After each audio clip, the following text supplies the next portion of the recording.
Over 30 million copies sold worldwide, the best-selling and arguably the best debut album, and just one of the greatest albums, period, of all time.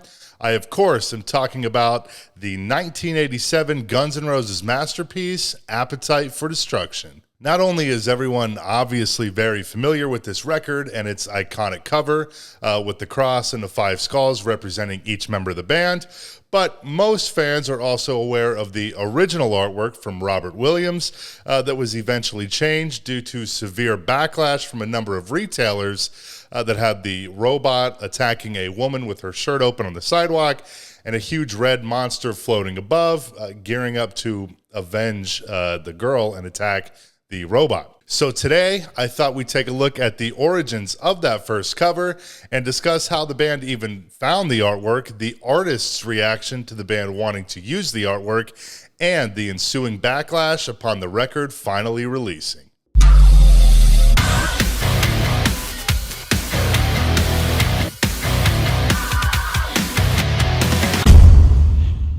Throughout the 1960s, Robert Williams was an up-and-coming artist and working alongside the likes of Robert Crumb, the mastermind behind Zap Comics, with an X, which focused on 60s counterculture and was often X-rated, hence the X in comics, as well as working with fellow artist and hot rod builder Ed Big Daddy Roth, who created the legendary hot rod character Rat Fink. In 1978, Robert Williams painted what we all know to be the original Appetite for Destruction artwork, bearing the same name that the album eventually would. Recalling in a 2017 interview with Entertainment Weekly commemorating the 30th anniversary of the album, Williams noted that the painting was geared toward a very specific audience, but was not commissioned, saying, quote, "This was for a select, intelligent group that loved this kind of shit.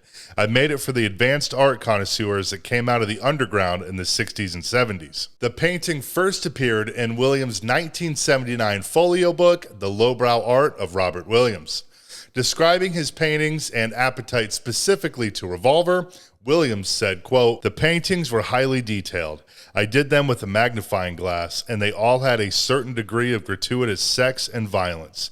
It wasn't so much the subject matter that was important, but the composition of an anxiety going around, an ellipse of violence. If you look at the painting, you see that a young girl has been assaulted and this robot has torn up her toys.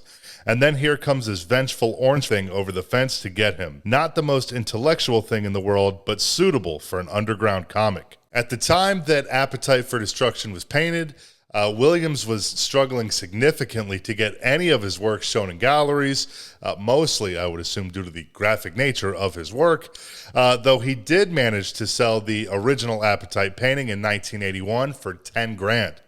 Throughout the 80s, following the release of his book, Williams was eventually able to cultivate a following, and eventually Axl Rose stumbled upon his work. Recalling his initial encounter with Axl and GNR, Williams said, "The painting ended up on a postcard somewhere, and Axl Rose walks down Melrose or somewhere and stumbles across that fucking postcard, and this thing blows his mind. So he sets out to get in touch with me, and it took him a long time.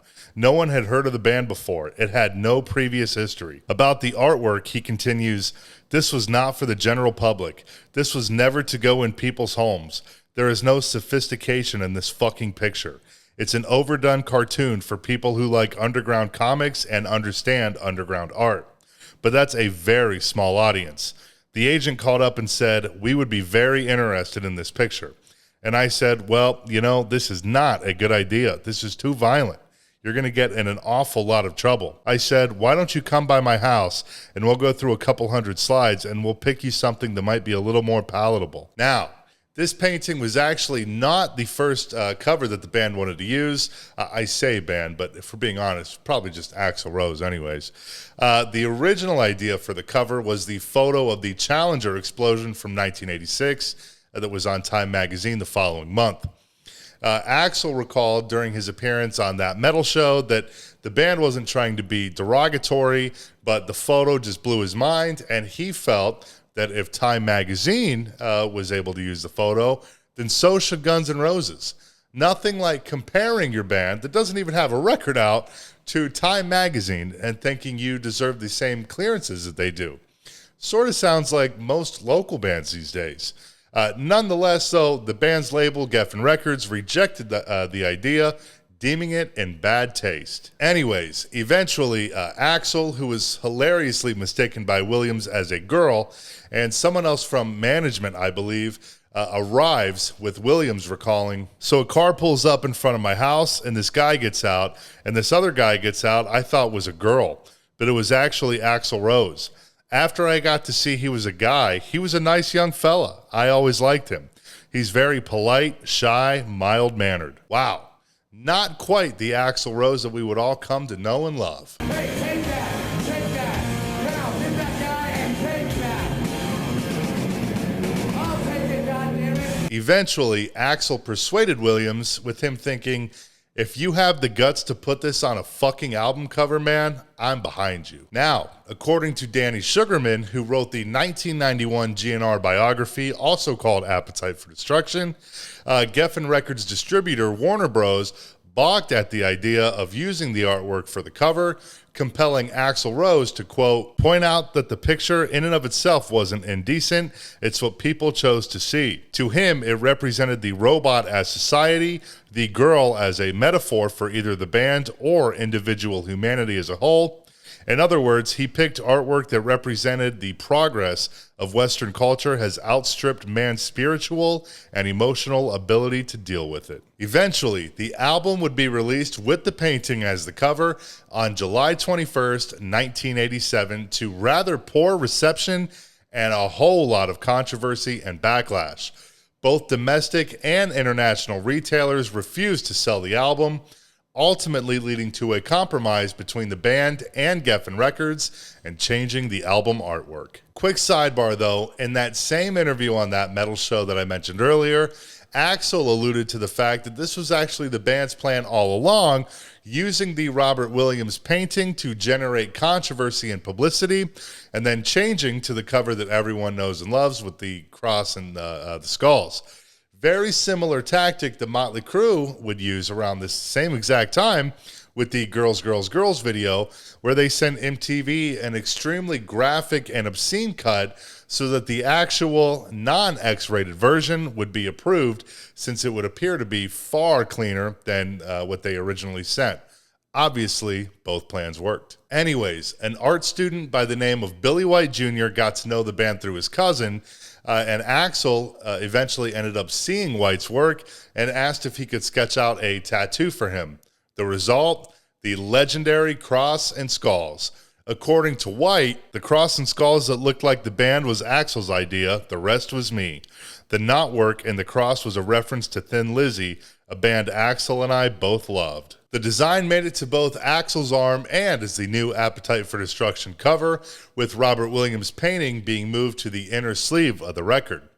The controversy does not stop there, though, as back in 2012, the band, really just Axl Rose's GNR at that point, were doing their first Vegas residency at the Joint inside the Hard Rock, and for the marketing, used the Robert Williams image. This certainly caused some local outrage, including Clark County Commissioner Mary Beth Scow, who said at the time, "I hadn't seen the advertising before the media event.